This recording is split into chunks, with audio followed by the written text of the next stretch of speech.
Umani naman ang reaksyon mula sa mga mambabatas ang naging payag ni SPO3 Arthur Las Cañas.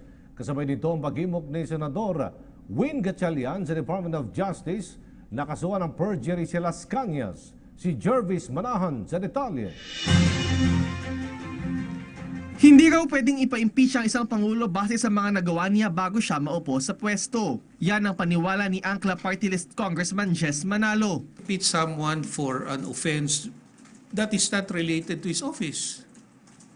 Sir, you can't. You cannot.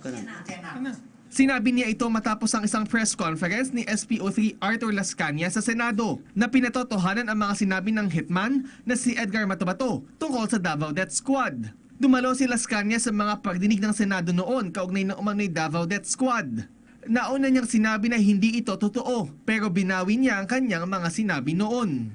Kung si Congressman Ray Umali daw ang tatanungin, questionable kung bakit ngayon lang ulit lumantad si Las Cañas. Gayong tapos na ang investigasyon ng Senado rito. Bakit ngayon lang nagsasalita kung sakali mang may gusto siyang sabihin? To my recollection, parang inimbitahan siya doon. Nung mga hearings na yun, nagpunta siya, di ba? Pero hindi naman siya nagsalita, wala naman siyang sinabi.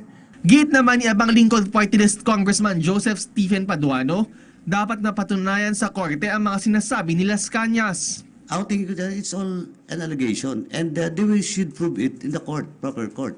No? Dapat i-prove nila yun sa court. Pero may immunity from suit ang Pangulo kaya hindi siya basta-basta pwedeng kasuhan.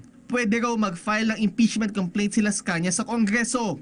Pero malabo raw itong magtagumpay, lalo na't karamihan ng mga mambabatas ay mga kaalyado rin ng Pangulo. This point in time, parang sa akin, wishful thinking lahat yung thinking about impeaching a president.